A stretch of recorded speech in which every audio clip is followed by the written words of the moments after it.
30e édition pour le Festival du film de Sundance, toujours organisé dans les neiges de l'Utah et toujours en présence de son fondateur Robert Redford, qui n'a pas pu éviter les questions sur l'absence de son film All Is Lost dans les nominations aux Oscars. C'est Hollywood, c'est un business, et donc ces films, avant même de voter pour eux, ont été lourdement dépendants de campagnes de la part de distributeurs. Ils font beaucoup de promotions et ça peut devenir très politique.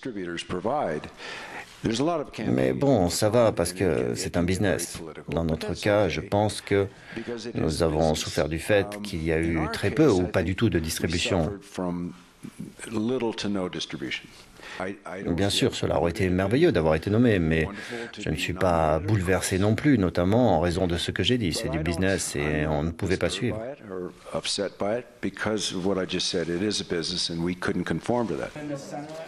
Un cinéma donc beaucoup plus indépendant à Sundance, comme The Better Angels, une évocation de la vie du président Abraham Lincoln. Diane Kruger joue le rôle de la belle-mère de celui qui allait devenir président des États-Unis.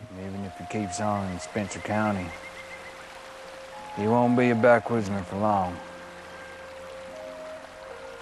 As immigration is going on now, by the time he's 30 years old, it'll be a whole different world.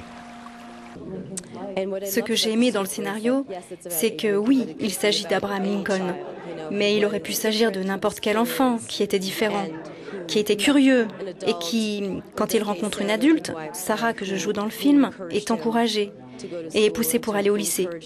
J'ai adoré le message qui dit que peu importe d'où vous venez, vous pouvez être un grand homme, vous pouvez changer le monde.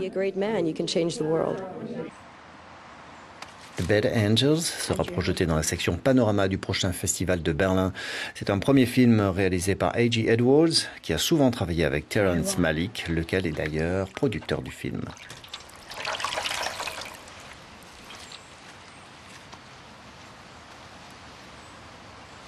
Are you scared?